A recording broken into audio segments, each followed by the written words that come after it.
The real spring, not just all this damp and drizzle. Spring always feels like a pardon, doesn't it? Margaret said, her gaze fixed on the cherry trees just beyond the razor wire fence. Their branches, skeletal for months, now held the faint pink and white promise of blossoms. Claire murmured a noncommittal response, and Margaret continued, her voice raspy but warm, rubbing a wrinkled cheek. It's the easiest time of the year to get by. Even when your life is a complete mess on all fronts, you notice it less in the spring. I don't know why. Everything's the same, really.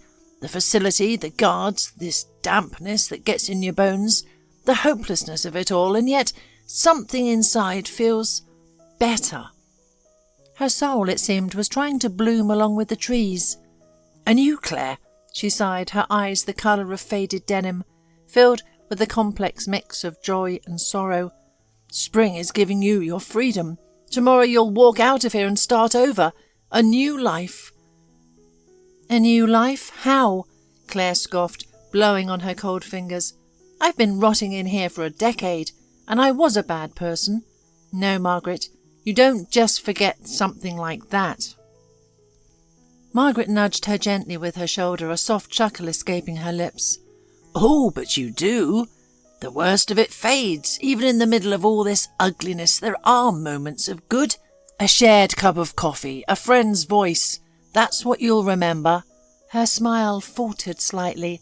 I envy you, though. I don't think I'll ever get out of here. My heart's been acting up lately, and you know what the medical care is like in this place. Claire said nothing. Margaret was in her late 60s and had already spent nearly 9 years at the Willamette Valley Correctional Facility for Women. She had 3 more to go. 12 years.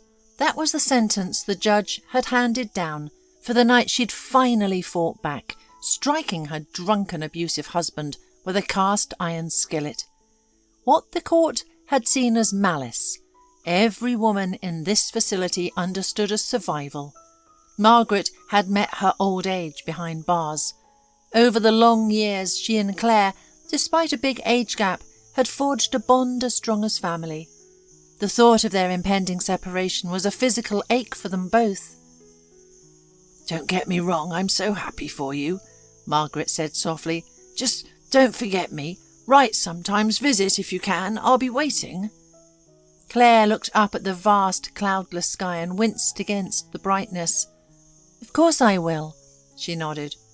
But I don't even know what I'm going to do out there. Who's waiting for me? No one. In some way it's easier in here. Everything is decided for you. Out there?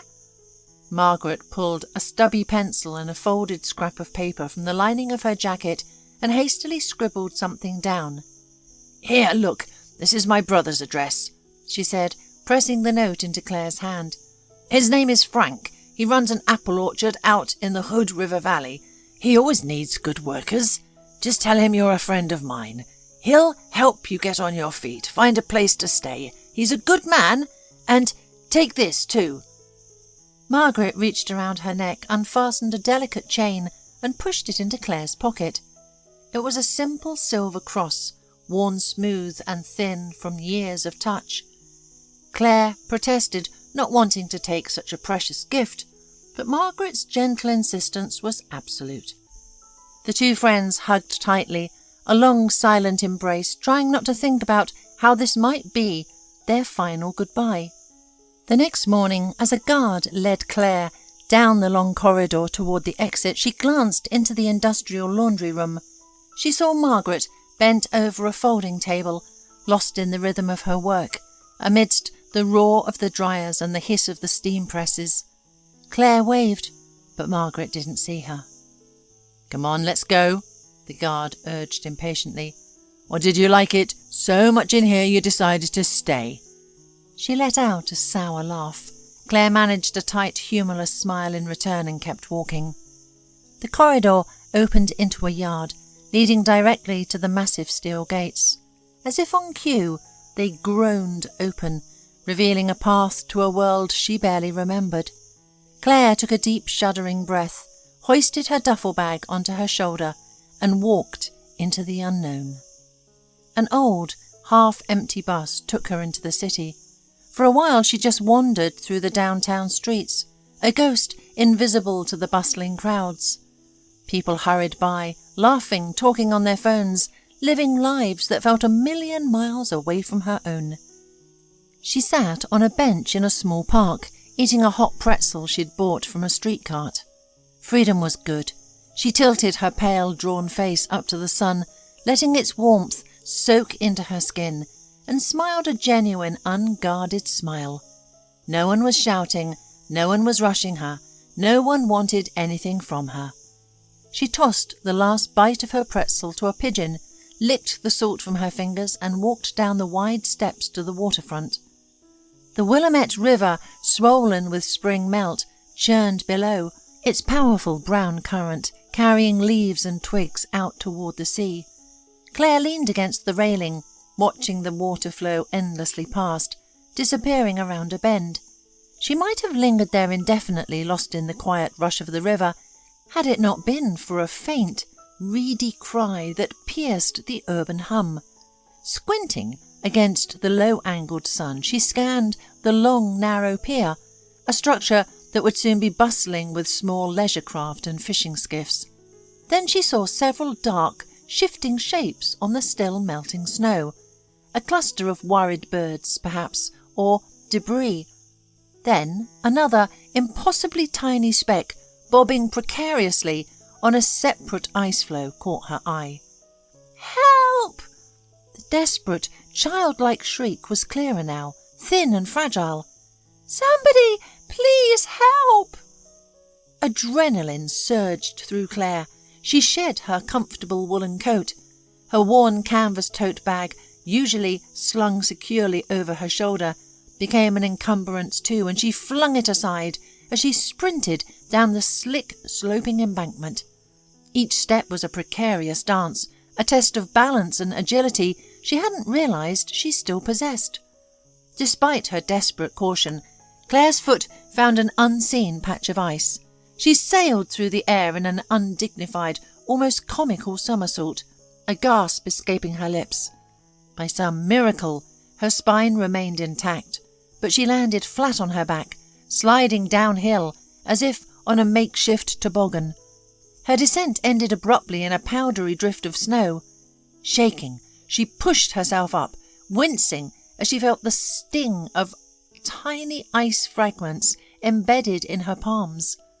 Hobbling toward the pier, she picked at the wounds, her breath coming in ragged gasps. By the time she reached the water's edge, the source of the desperate cries, the tiny figure on the ice floe, was already drifting perilously far, threatening to disappear around the river's next bend. Claire didn't hesitate.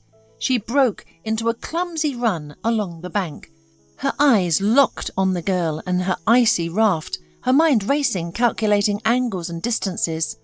It was a small child in a bright scarlet hat with a fluffy white pom-pom, like a beacon against the stark greys and browns of the river. She sat hunched in the middle of her vast, unstable island of ice, knees drawn to her chest, a picture of pure terror.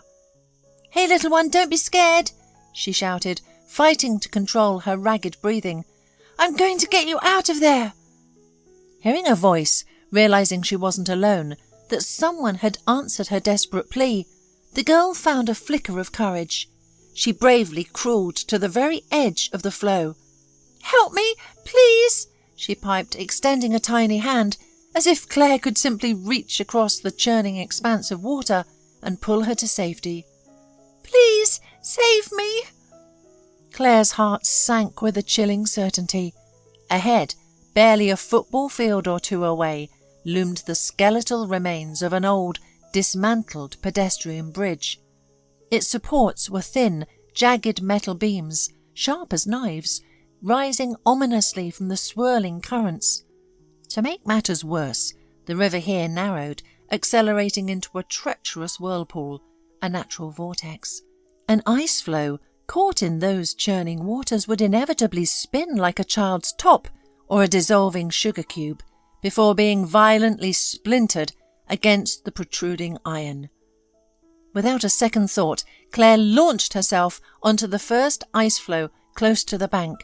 She didn't pause, needing the momentum to keep her balance, before executing a perilous leap to the next.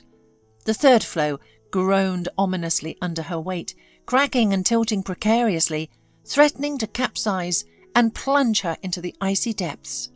Soaked, bruised, and utterly electrified, Claire felt no fear, no pain, no fatigue. Her sole focus was the girl. With a final, desperate lunge that cleared an entire floe, Claire finally reached the trembling child and swept her into her arms. Just as despair threatened to overwhelm them, a stroke of pure fortune, a massive, fallen oak tree, lay half submerged ahead. Claire waited for their ice raft to drift alongside it, then carefully placed the little girl onto its smooth, water-polished trunk, and then scrambled aboard herself. As expected, their ice floe met one of the bridge's jagged supports with a sickening crunch, shattering into dozens of smaller pieces. Claire, her arms aching, cautiously guided the girl to the shore.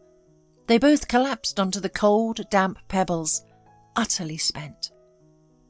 "What's your name, little one?" Claire croaked, her voice rough, watching clouds, like scattered ice floes, drift across the vast sky. "Nora," the little girl replied, her voice soft and hesitant. "It's a beautiful name." The girl lay sprawled on the stones, her arms outstretched like a tiny angel fallen from the sky. Claire, too, was unwilling and unable to move. Her palms burned from cuts and scrapes, and her lungs felt as if someone had filled them with broken glass. Her legs, numb and unresponsive, might as well have been prosthetics. She imagined them lying there forever, two forgotten figures, until the swollen river claimed them and carried them out to the endless ocean. Claire pulled out from the pocket Margaret's silver cross. She pressed the cool metal to her lips, a silent prayer of gratitude, and pushed herself to her feet. Nora was now sitting on a large flat stone, tossing colourful pebbles into the water.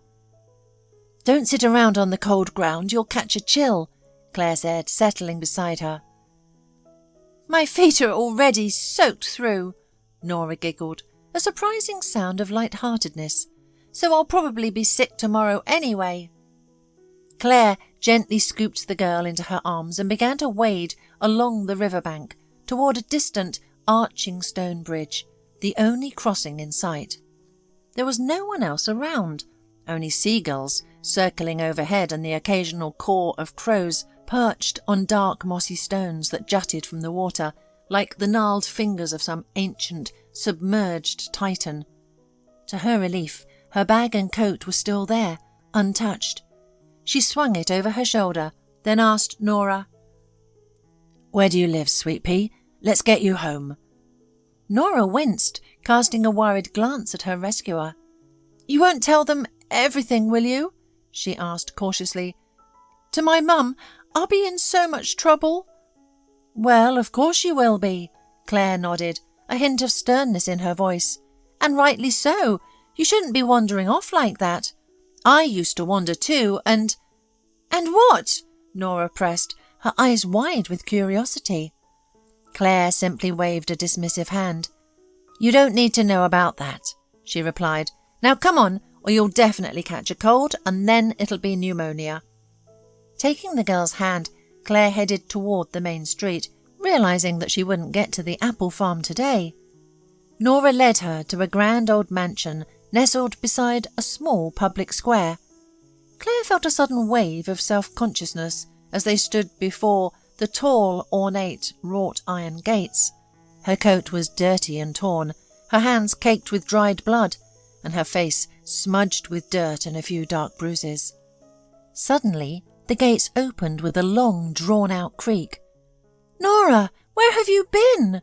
a young woman exclaimed, hurrying down the wide marble steps of the grand porch. "I was just about to call the police. I've had the whole neighbourhood out looking for you. You're soaking wet and filthy. What on earth happened to you?" "Mum, it's okay," the girl waved off her mother's concerns. "Really, I almost drowned in the river, but this lady saved me." You should have seen her, Mum, how she jumped across the ice floes. And then we got out on a big log and just lay on the rocks." The woman blinked, bewildered, trembling slightly. "How? Almost drowned?" she choked out, her voice barely a whisper. "What in heaven's name?" "It's true," Claire interjected, her voice hoarse but firm. "Your daughter was in real danger. I don't know what might have happened if I hadn't been there." For the first time, the woman truly focused on Claire, and her face paled further. "You're covered in blood," she cried, seeing Claire's hands. "Right, both of you, into the house now. We need to clean you up. Come on, hurry." Claire stepped cautiously into the grand foyer, freezing on the threshold, unsure where to go or what to do next. The air inside was cool and still, hushed like a forgotten cathedral. Everywhere she looked, paintings adorned the walls, life-sized marble statues stood sentinel, and towering étagères overflowed with vibrant greenery and exotic blossoms. Claire, feeling suddenly small and out of place, leaned hesitantly against the wall and turned to the woman. "Where's your powder room?" she asked, her voice echoing eerily through the cavernous space. "Let me show you," the woman offered, a warm smile gracing her lips. "It's easy to get lost in here." She led Claire down a long, narrow corridor dimly lit by ornate sconces that cast soft pools of light on the polished wooden floor. "What a magnificent place you have," Claire murmured, her eyes wide with a mix of awe and bewilderment as she took in her surroundings. "It must be quite a task to live in such a vast house. Does the cleaning take a whole week?" The woman chuckled, a light melodious sound. "This is actually my parents' home. They just purchased it recently. I rarely stay here myself. My daughter and I sometimes visit, like now. As for the cleaning, we have a wonderful housekeeper who takes care of everything." She gestured toward a discreet door and offered to help Claire with her wounds, but Claire politely declined. Inside, Claire luxuriated in the simple pleasure of hot steaming water, scrubbing her hands and face clean, letting the heat soothe the sting of her cuts.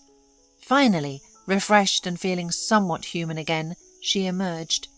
Nora, now changed into a dry outfit, and with her bright red hair neatly combed, skipped over to Claire and took her hand. "Do you want to see my toys?" the girl asked, her eyes sparkling mischievously. "I have so many." "I'd love to," Claire smiled genuinely. "And while you're doing that," the woman chimed in, "I'll prepare some refreshments. Would you prefer tea or coffee?" She paused, a playful glint in her eye. "Or something stronger?" "Coffee, please," Claire said, her voice soft. "With sugar, no cream." She followed Nora into a spacious living room and, feeling a sudden shyness, sank onto a plush velvet sofa. The room was furnished with an understated elegance, a stately mahogany furniture set, heavy crimson drapes framing the tall windows, and a collection of religious icons and landscape paintings adorning the walls. Claire turned her head to admire a massive carved dresser, and then her breath caught in her throat. There, nestled in an intricately carved wooden frame, was a large childhood photograph. It was her, Claire, no older than 8, with dark, unruly curls, adorned by a vibrant rose-pink ribbon. A sombre black mourning ribbon was tied diagonally across one corner of the picture.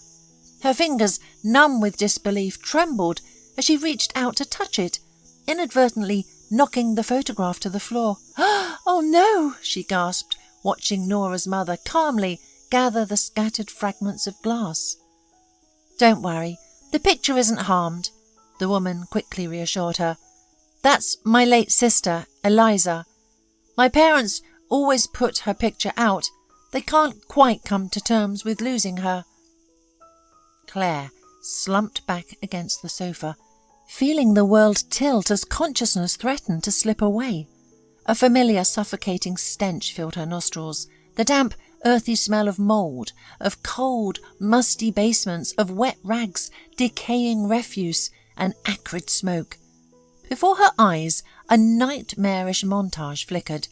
Abandoned buildings, bustling train stations, desolate bus stops, a blur of unfamiliar, hostile faces, and endless, slanting grey rain. Claire was utterly alone in that alien, unforgiving world, a solitary wildflower struggling to bloom in a barren, grimy wasteland. She sank into a cold, clammy mire of half-sleep, half-waking terror, shivering with a profound, bone-deep chill. She curled into a tight ball, like a beaten, half-crushed stray pup, ceasing to react to anything. Claire, or rather Eliza, as she now knew her true name was, had been abducted when she was just 6 years old. A group of derelict figures, lurking on her walk home from school, had thrown a reeking burlap sack over her head and dragged her away into the unknown. So she ended up in the Romany family in a neighbouring city. There was a lot of children. Some Claire saw only once, while with others she would later beg for coins near train stations, churches and bus stops, sharing meagre scraps of food. The one she remembered most vividly was the patriarch's son, a tall, dark-haired boy with wild, curly hair and a large, round silver earring in his left ear. It was he who, years later, helped Claire and 2 other girls escape their captivity, nearly paying with his life. His father had beaten him brutally. After escaping, she fell in with a gang of street thieves, resorting to petty crimes to survive. She tried to save enough for a bus ticket home, but when she finally returned to her childhood neighbourhood, she found strangers living in her parents' house. Believing her mother and father were gone forever, Claire rejoined her new friends and her previous life of petty crime. By then, she was almost 17. The shy, awkward girl had transformed into a brazen and resourceful young woman. The gang's leader, a stocky, powerful man named Shiv, had fallen for her, making her his trusted confidant. All the heists he planned, Shiv discussed with Claire, consulting her on the best way to execute their schemes. With Shiv, Claire wanted for nothing. The infatuated young gang leader lavished her with the best clothes and shimmering baubles, dreaming of a day when their lives would be utterly transformed.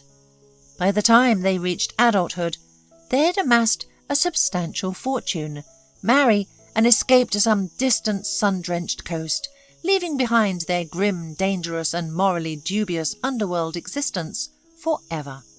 But now, as Shiv always declared, they simply needed to endure and take what was required without seeking permission from anyone. They pilfered from small diners, corner stores, and pried open car doors, slipping through the shadows like ghosts never once caught. Shiv truly believed this streak of luck would last indefinitely, but one fateful autumn night their good fortune, like a fickle friend, turned its back on them. It happened when they decided to breach a quiet antique shop in the heart of the historic district. As was his custom, Shiv had meticulously staked out the location beforehand, examining every crevice and shadow, identifying every weakness. So in the deep hush of night, as the town slumbered beneath a velvet cloak of darkness, he and his cohort set to work. Claire was assigned the role of lookout, her senses sharpened to a razor's edge, waiting for Shiv and a couple of burly associates to force the door and slip inside. Everything unfolded with the precision of a finely tuned clockwork until, in the very thick of their operation, an elderly, stooped night watchman materialized as if conjured from thin air.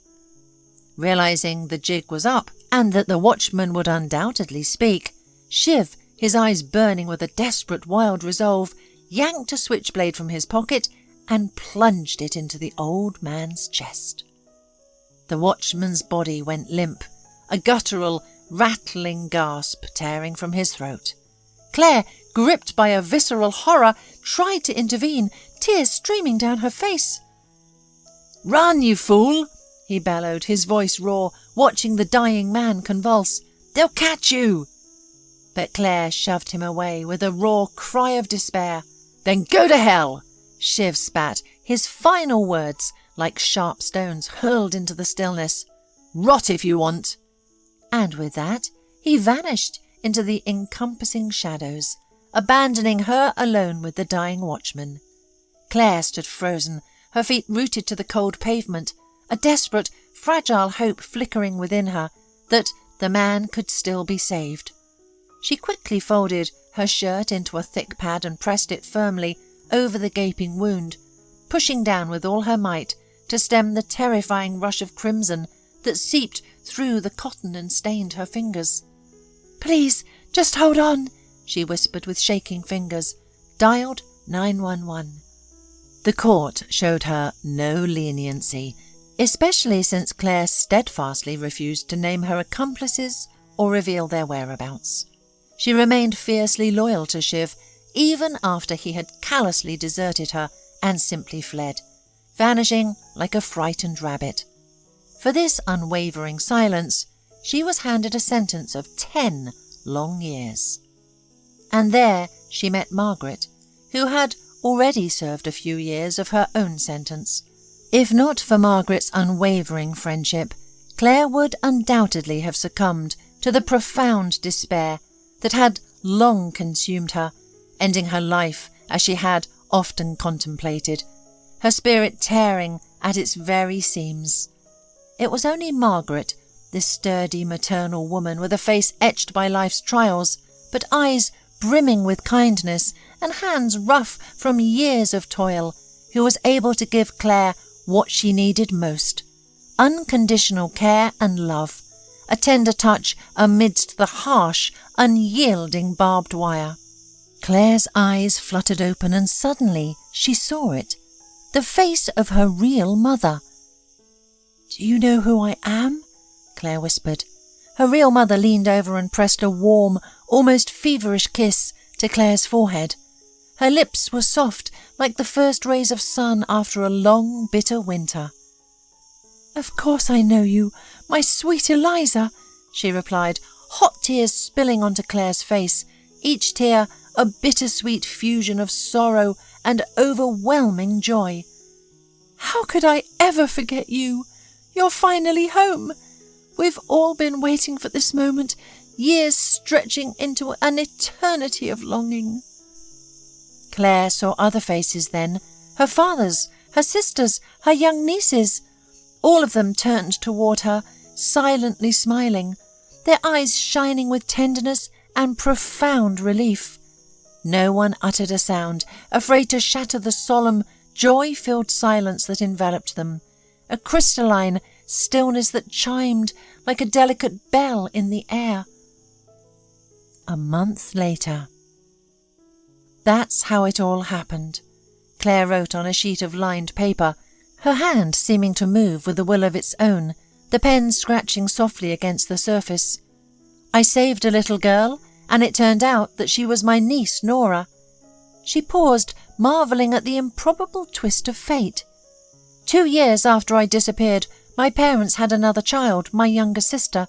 But don't think for a moment I've forgotten about you, dear Margaret. My family and I discussed it, and we found you a wonderful attorney. I've already met with him, and he said he believes he can secure your parole. So just a little longer, my dearest friend. It will all be over soon. That's all for now, my sweet Margaret. I love you, and I send you hugs and kisses. God willing, we'll see each other very soon." Claire pressed her lips to the letter, a silent blessing, and carefully folded the sheet. "Aunt Claire, let's go for a walk." Nora burst into her room, her voice a bright musical chime, chasing away the last shadows of Claire's past. "You promised this morning, remember?" Claire's heart swelled with an almost unbearable affection as she gently pinched her niece's nose and nodded. "Of course I remember," she replied, her voice soft with new-found contentment. "Where do you want to go?" "To the creek," Nora blurted out instantly, her eyes shining with eager anticipation, mirroring the sparkle of the spring morning. "We can listen to the peepers. Will you catch me one?" Oh, no, Claire laughed, her laughter a clear, melodious sound, rich with the joy she had so recently rediscovered. Those I'm afraid of. Why do you need them? Claire asked, genuinely curious, watching Nora's earnest face. Well, I'd put it in a jar, Nora mused, her brow furrowed in earnest thought, and it would live with me. Claire swept her niece into her arms, the light weight of the child a grounding presence, and spun her around the room. Nora's delighted squeals mingled with Claire's own laughter, their voices weaving a joyful melody that filled the sun-drenched space.